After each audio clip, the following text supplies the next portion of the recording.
Muy bien, bueno, vamos a continuar.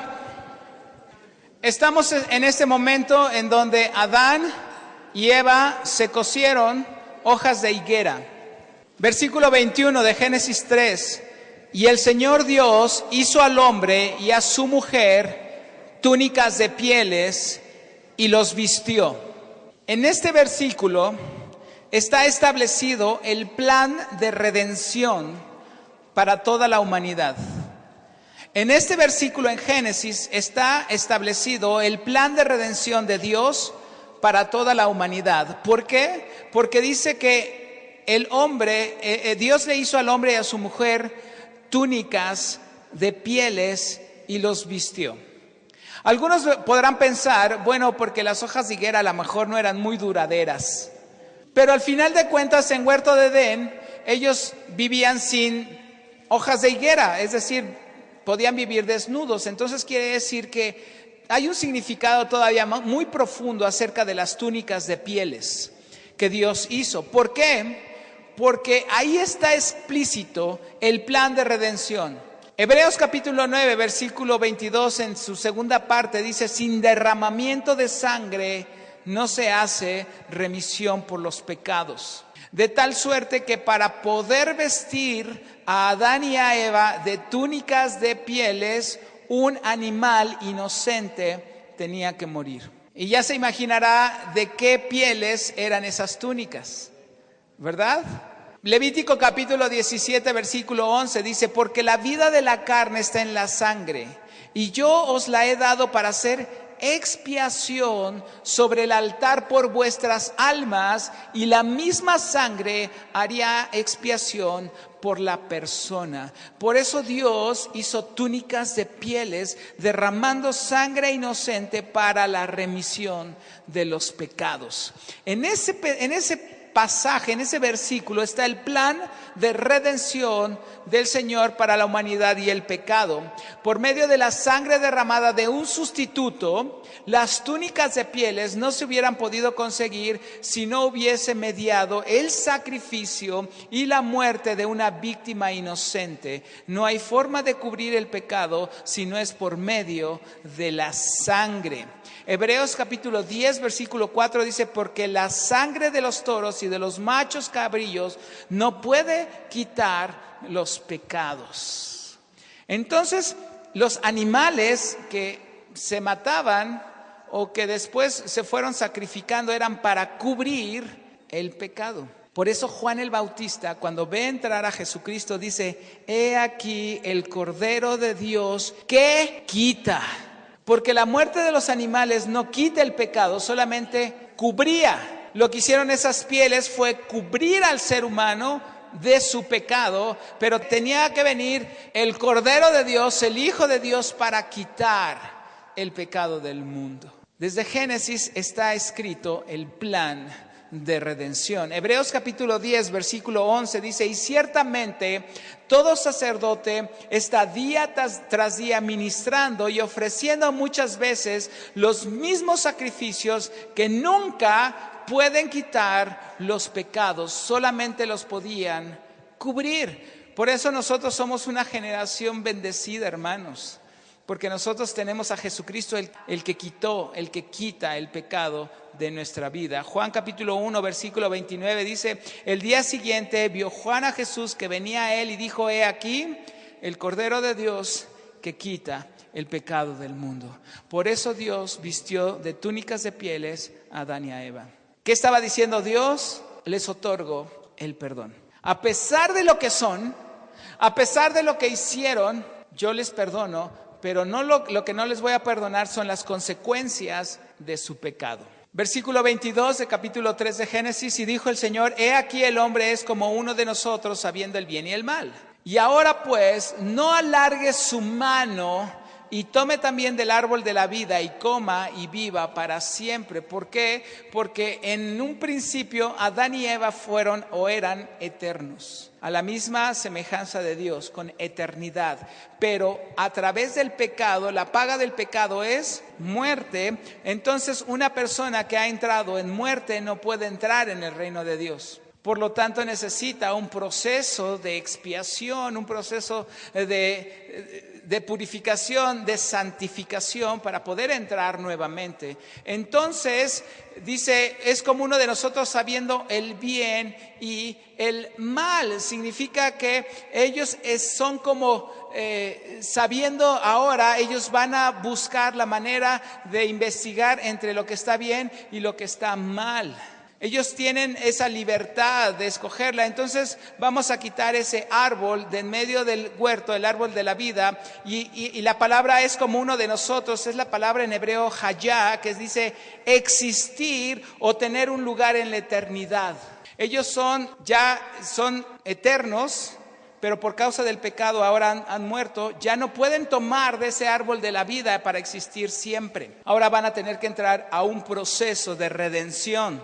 Sabiendo el bien y el mal, significa que ahora pueden decidir entre hacer lo bueno y hacer lo malo. Por eso Satanás en el cielo decidió ser como Dios. Dios no nos hace robots, nos da la libertad de elegir y de escoger lo que es bueno y lo que es malo. Aunque de antemano Él nos dice, esto es lo bueno, aunque también esto es lo malo. En Deuteronomio el Señor dice, escoge pues lo bueno para que te vaya bien. Una sugerencia de parte de Dios. En la presencia de Dios no puede habitar el pecado. Se necesita una limpieza para poder entrar en esa eternidad. Apocalipsis capítulo 2, versículo 7 dice, el que tiene oído, oiga lo que el Espíritu dice a las iglesias. Al que venciere, le daré de comer del árbol de la vida. Es decir, ese árbol de la vida ahora se tiene que ganar a través de vencer. ¿Vencer qué? Vencer el pecado. Vencer al pecado. Y le daré de comer el árbol de la vida, el cual está en medio del paraíso de Dios. Capítulo 22, versículo 14 de Apocalipsis. Bienaventurados los que lavan sus ropas para tener derecho al árbol de la vida y para entrar por las puertas en la ciudad. De tal suerte que ese árbol de la vida nosotros tenemos que alcanzarlo a través de ese proceso de santificación, a través de ese proceso de purificación y de justificación. Versículo 23 y 24 de Génesis 3.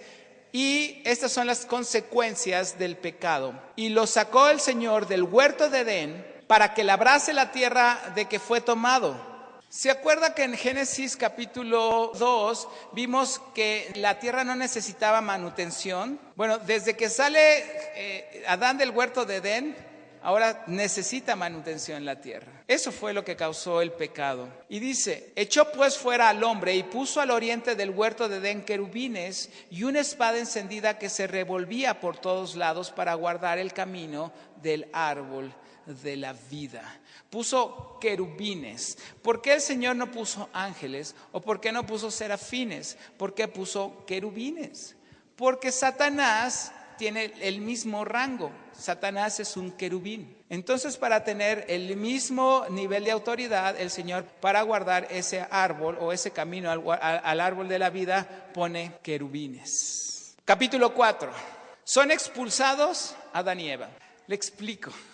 ¿Por qué Jesús tiene que venir 2 veces? ¿O por qué Jesús tuvo que ir a la cruz y después regresar? ¿Por qué no 3 veces o por qué no una sola vez como el pueblo judío está esperando solamente al Mesías? ¿Por qué tenía que venir 2 veces Jesucristo? Por lo que acaba de pasar en Huerto de Edén. Le explico. Cuando Adán y Eva pecaron, Dios les pone túnicas de pieles para cubrir el pecado y para darles la oportunidad de poder alcanzar nuevamente salvación. Se lo voy a platicar.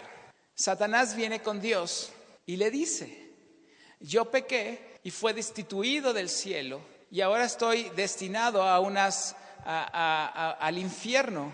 Adán pecó y ¿por qué no pasó el mismo proceso que yo? Estoy de acuerdo que fue destituido del huerto de Edén, como yo fui destituido del cielo, pero ¿por qué a él no lo mandaste al infierno juntamente conmigo? ¿Qué acaso estás cambiando, Dios? ¿Que no eres el mismo ayer, hoy y por los siglos? Aparte, vamos a ver los demás hombres de la Biblia, Noé, Abraham, todos pecaron, Isaías, Jeremías, todos pecaron. ¿Y por qué no tuvieron el mismo fin que yo tuve? Dice Satanás. Por eso dice la Escritura que Él está delante de Dios acusándonos a cada uno de nosotros. Es más, hay una acta de decretos que es contraria en contra de nosotros. Y esa acta de decretos es la que trae Satanás diciendo, todos estos son pecadores y todos estos han pecado, merecen el mismo castigo que yo. ¿O acaso no eres justo, Dios? De tal suerte que entonces Dios le dice a Satanás, espérame tantito, todavía no he terminado. Para poder perdonar a estos hombres que pecaron y los he vestido de túnicas de pieles, tengo un plan. Y ese plan es un plan de redención. Y ese plan de redención llega en la cruz del Calvario. ¿Por qué la cruz del Calvario? Y no, ¿por qué no Dios dijo, pues los perdono a todos y vámonos al cielo?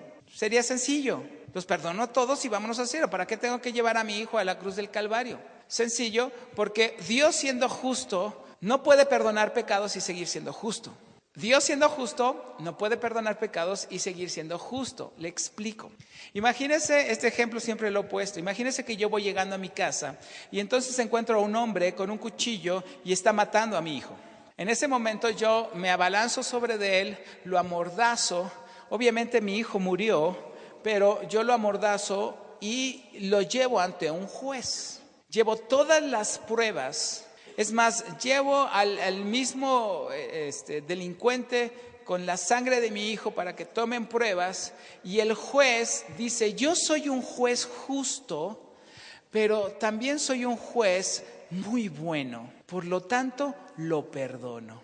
¿Ese juez es un juez justo? Es tan delincuente como el mismo delincuente. Entonces, como Dios, si siendo justo, puede perdonar pecados y seguir siendo justo. Qué buen dilema, ¿verdad? Dios no puede perdonar pecados y seguir siendo justo. Entonces, para poder resolver este problema, Él mismo, siendo el juez, se hace hombre. Y ese hombre, siendo en forma de hombre, viene y dice, yo vengo a restituir todas las cosas, pero vengo a pagar por aquel que ha sido transgresor de la ley.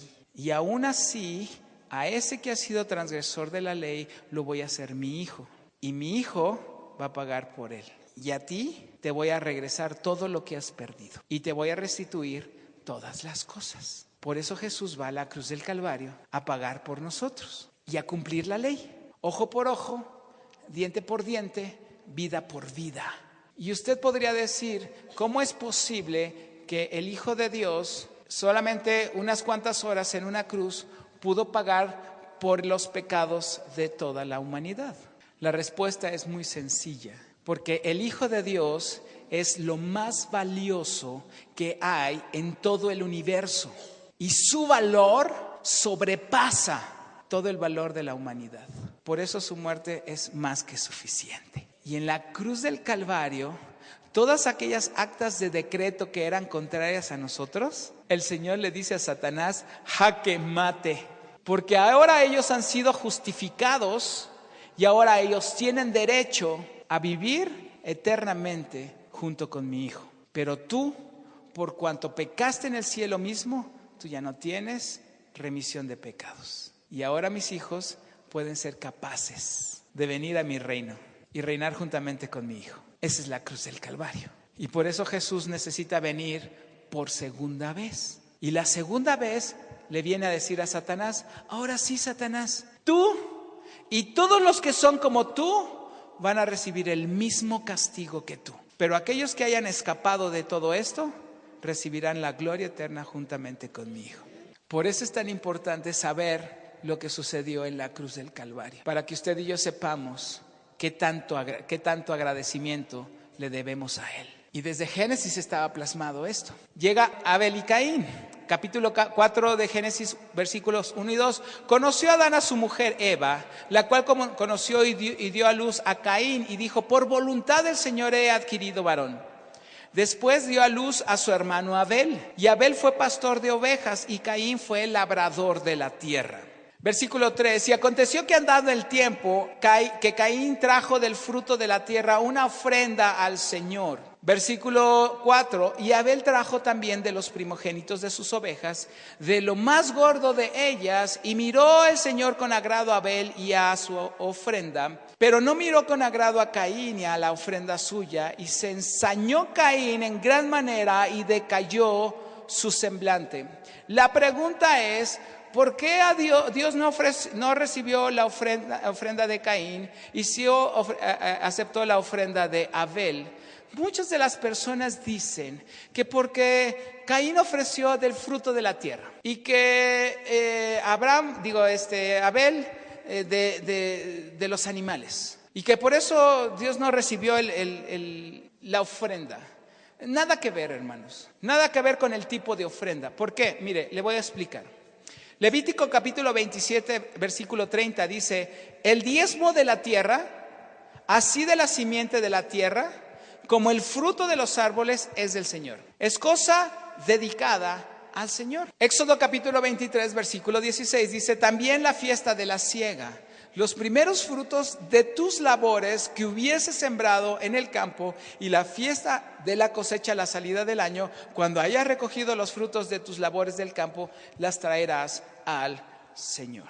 Entonces, no quiere decir que es el tipo de ofrenda. Tampoco que Abel le trajo lo más gordo, porque obviamente que ahí no puede decir: a ver, esta manzana que sea grande, grande, grande. No puede. Y a lo mejor un animalito pues hay que darle de comer bastante, y a lo mejor sí engorda. Y más si pasó las fiestas de fin de año, más todavía. Pero no es el tipo de ofrenda ni el tamaño de la ofrenda. ¿Por qué? Deuteronomio capítulo 28, versículo 1 dice: acontecerá que si oyeres atentamente la voz del Señor tu Dios, para guardar y poner por obra todos sus mandamientos que yo te prescribo hoy, también el Señor tu Dios te exaltará sobre todas las naciones de la tierra. Deuteronomio 28, 4 dice: bendito el fruto de tu vientre, el fruto de tu tierra, el fruto de tus bestias, la cría de tus vacas y los rebaños de tus ovejas. Todo va a ser bendito. Entonces no quiere decir que la ofrenda de Caín era mala y la ofrenda de Abel era buena. Lo que pasa es que tenemos que leer un poquito con detenimiento la escritura, porque mire lo que dice: y miró el Señor con agrado ¿a quién? Y a su ofrenda, pero no miró con agrado ¿a quién? Y a la ofrenda suya. El problema radica ahí en el corazón del que ofrece la ofrenda. Porque Dios ve primero a Abel y Dios primero ve a Caín y después su ofrenda. Esto quiere decir que la ofrenda no tiene absolutamente nada que ver. ¿Por qué? Porque mire lo que la Biblia dice: lavaos y limpiaos, quitad la iniquidad de vuestras obras delante de mis ojos y dejad de hacer lo malo. ¿Por qué el Señor nos pide esto en Isaías 1:16? Por lo que viene a continuación, Proverbios 21:27. El sacrificio de los impíos es abominación, cuanto más ofreciéndolo con maldad. Entonces, ¿qué vio Dios en Caín? Maldad. ¿Qué vio Dios en Caín? Desobediencia. ¿Qué vio Dios en Caín? Un corazón no bueno, un corazón no arrepentido. Pero ¿qué vio en Abel? Un corazón obediente, un corazón bueno, un corazón dedicado a él. Por eso miró Dios a Abel y su ofrenda, y miró Dios a Caín y su ofrenda. Entonces, antes de llegar delante del Señor, el Señor no va a ver nuestra ofrenda. ¿Qué es lo que va a ver? Nuestro corazón. Nosotros podemos llegar aquí con $1,000,000, ¿no? Así $1,000,000 de diezmo. Imagínese lo que gana. Llega usted con $1,000,000 ahí a la cesta de las ofrendas, y usted le dice: Señor, aquí está el fruto de mi trabajo, te lo ofrezco. Pero no soy como toda esta bola de sin embargos. Yo diezmo todo, no como este publicano. Yo te doy lo mejor de mí, no como este hipócrita. ¿Usted cree que va a recibir Dios esa ofrenda? No, pero usted va a llegar con 2 blancas. Y algunos dicen: ¿quiénes son?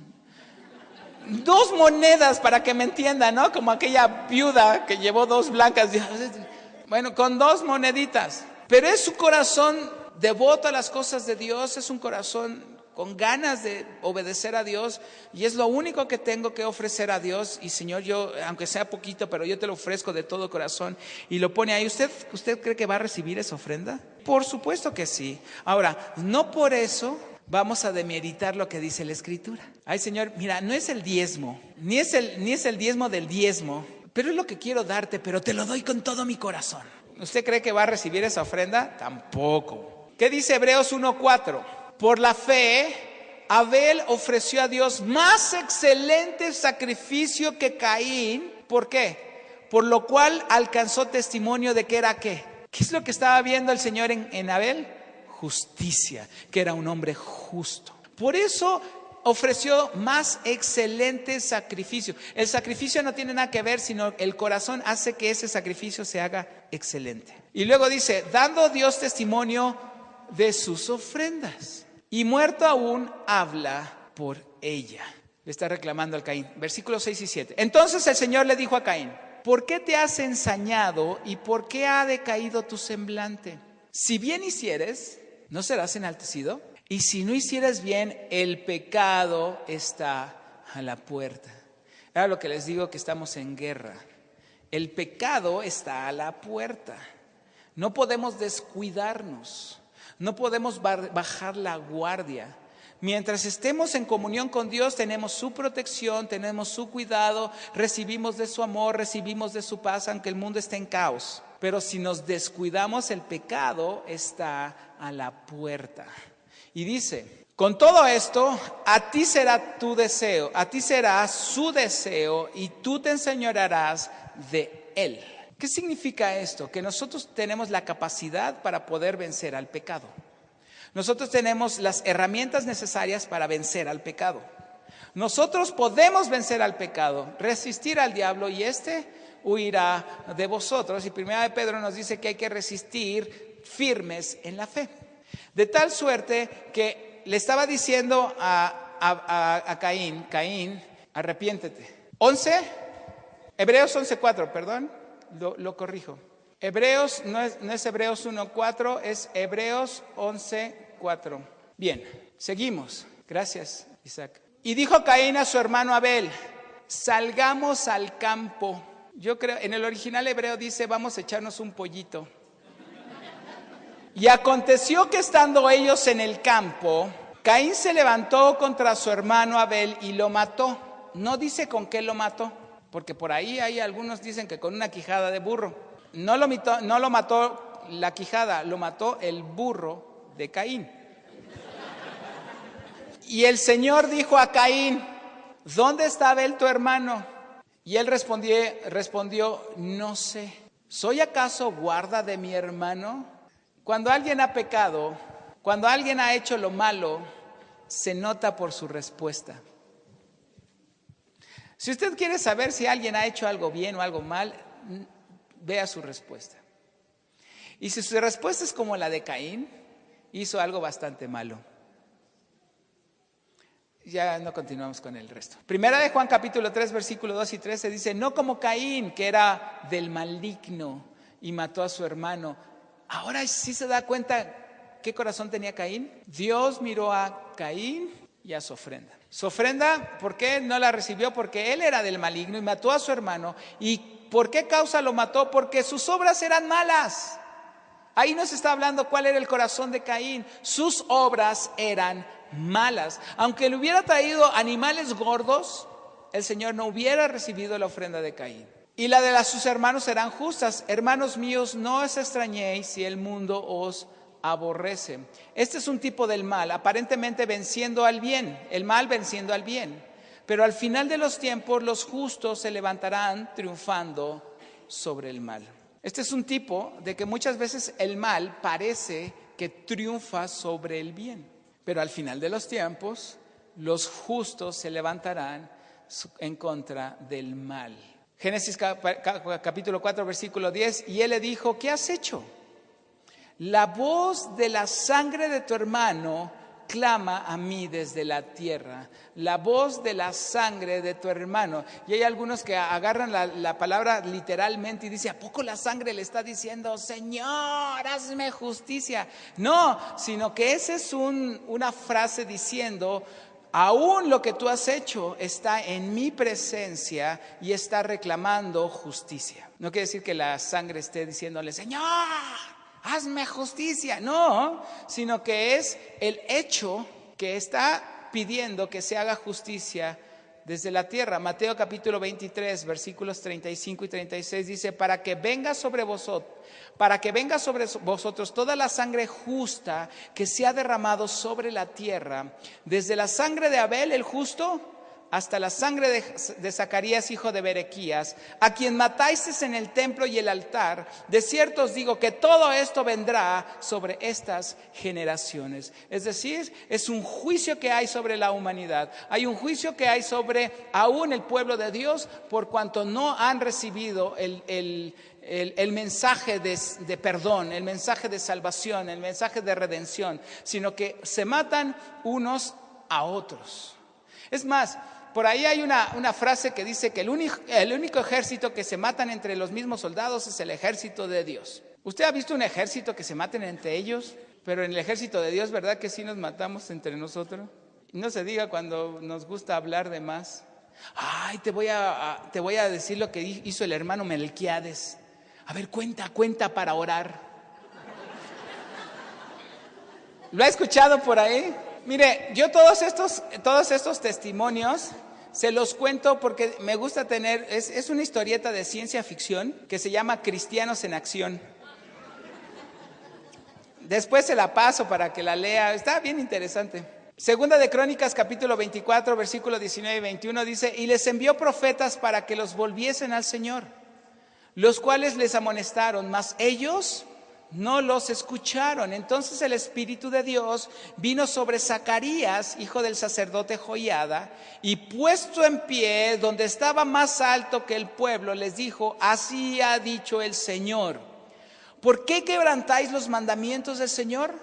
No os vendrá bien por ello, porque por haber dejado al Señor, Él también os abandonará. Pero ellos hicieron conspiración contra él y por mandato del rey lo apedrearon hasta matarlo en el patio de la casa del Señor. Yo creo que por eso ahora los profetas de hoy en día solamente dicen cosas bien lindas. Yo hasta ahorita en estos tiempos no he escuchado un profeta que nos hable así. Vuélvete al Señor. Ve a hacer las cosas que el Señor, no porque ya saben lo que le va a pasar, ¿verdad? Lo van a matar ahí en la fuente. Versículo 11 y 13, ahora pues maldito seas tú de la tierra, que abrió su boca para recibir de tu mano la sangre de tu hermano. Cuando labres la tierra, si Adán ya había echado a perder las cosas, Caín le dijo, quítate que ahí te voy. Cuando labres la tierra no te volverá a dar su fuerza, errante y extranjero serás en la tierra. Y dijo Caín al Señor, grande es mi castigo para ser soportado. No, mijito, es el que te mereces y lo vas a poder soportar.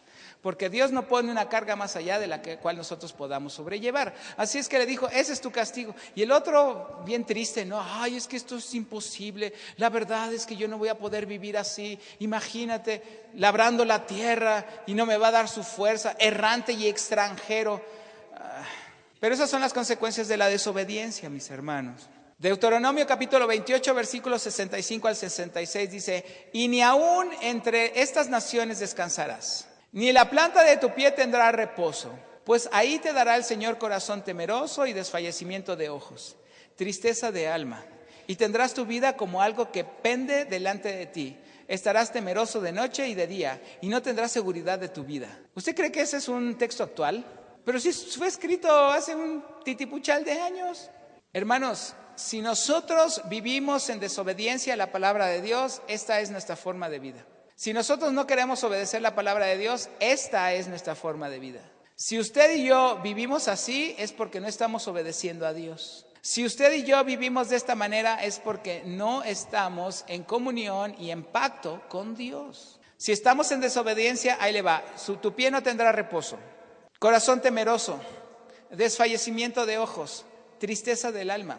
Tu vida penda como algo delante de ti, temeroso de noche y de día, y no tendrás seguridad en tu vida. Características de una persona que no está caminando en la perfecta voluntad de Dios. Pero si una persona está caminando en la perfecta voluntad de Dios, es todo lo contrario. En seguridad, en paz, en bendición, en alegría, en gozo. Usted agarra, se sube al microbús y se sube cantando. Porque ahora se suben al microbús y se ponen a orar. Señor, cuídanos, Señor, guárdanos.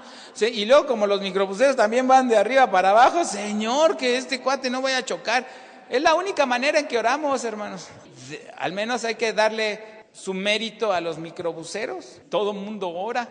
Me decía un hermano, cuando vienen los temblores y los terremotos y las catástrofes, todos se vuelven cristianos. Ay, Señor, ¿cuál Señor? Y el Señor dice, ¿quién eres tú? Ni te conozco. Le digo cómo es parecido. Esto me ocurrió una vez. Yo recuerdo que iba caminando por la calle y de pronto veo a mi maestro de primaria. Y le digo, profesor Diego, ¿cómo está usted? ¿Quién eres? Omar. ¿Omar qué? Martínez. ¿De dónde te conozco? De la primaria. ¿Cuándo? No, pues allá del año X. No me acuerdo de ti. Pero ¿cómo no? Si yo estuve en su salón. No me acuerdo. Yo me sentaba del lado derecho hasta atrás.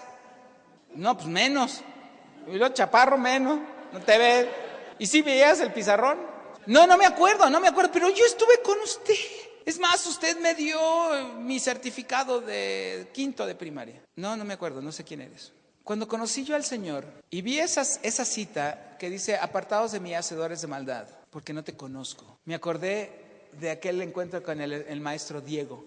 ¿Y sabe qué? A mí me da miedo esa cita, mucho miedo. Yo cuando la leo como 5 veces. Y a veces oro y le digo, Señor, no permitas, por favor, no permitas que mi vida en este planeta pase desapercibida de tu vista. Porque cuando llegue allá, yo quiero que me digas, Omar, ¿cómo estás? A que me digas, no te conozco. De Calacuaya, hermano. Curso de Génesis. Curso de Daniel. No me acuerdo, no sé quién eres. ¿Sabe por qué? Porque no teníamos comunión con él. Porque yo nunca me acerqué al maestro Diego. Nunca en la vida. Nunca estuve en contacto con él. Por lo tanto, él no me conoció. Si yo quiero que Dios me reconozca, tengo que tener contacto constante con él. De tal suerte que esa es la consecuencia de la desobediencia. Por eso la Biblia nos sirve de parámetro, hermanos. Si nuestra vida está así, andamos muy mal. Si nuestra vida está medio así, andamos medio mal. Pero si no andamos así, andamos muy bien, hermano. Génesis capítulo 4, versículos 3 y 15. Y dijo Caín al Señor, grande es mi castigo para ser soportado. He aquí, me echas hoy de la tierra y de tu presencia me esconderé. Y seré errante y extranjero en la tierra. Y sucederá que cualquiera que me hallare me matará. ¡Qué trágico el Caín! ¡Qué trágico! Como si Dios no tuviera control de él. Como si Dios no tuviera control de su vida. No sé si a usted le ha pasado cuando usted regaña a sus hijos que se les ponen así igual de trágicos. Ay, mi vida va a ser miserable. Mi corazón está destrozado. Ya no sé qué voy a hacer. No te preocupes, Dios tiene control. Y le respondió el Señor, ciertamente cualquiera que matare a Caín, 7 veces será castigado. En pocas palabras, el Señor le estaba diciendo, Caín, tú estás bajo mi control. Y te aseguro que nadie te va a matar. Porque el que quiera siquiera tener la idea de matarte, sabe lo que le va a pasar. Entonces no lo va a hacer. Tú tranquilo, Caín. Entonces el Señor puso señal en Caín. ¿Qué señal habrá puesto en Caín? Un código de barras, el 666. ¿Qué señal habrá puesto el Señor en Caín? No sabemos qué señal puso en Caín, pero lo que sí le puedo decir es que Dios ha puesto una señal en cada uno de nosotros que nos va a identificar y nos identifica como hijos de Dios. Y es tan visible esa señal que cualquiera que tenga trato con nosotros se va a dar cuenta que somos hijos de Dios. Cualquiera. Hay algunos hermanos que pasan desapercibidos y me dicen, hermano, soy cristiano. Después de estar trabajando como 2 años con alguien, llega y me dice, yo también soy cristiano, hermano. ¿En serio? Ni cuenta me había dado. Yo venía contigo y a veces te aventaba versículos bíblicos a ver si los pescabas y esto y que el otro y bla, bla, bla, y nunca me dijiste nada. No, es que yo soy muy humilde. Realmente no tiene señal de parte de Dios, porque los que tienen señal de parte de Dios se les nota.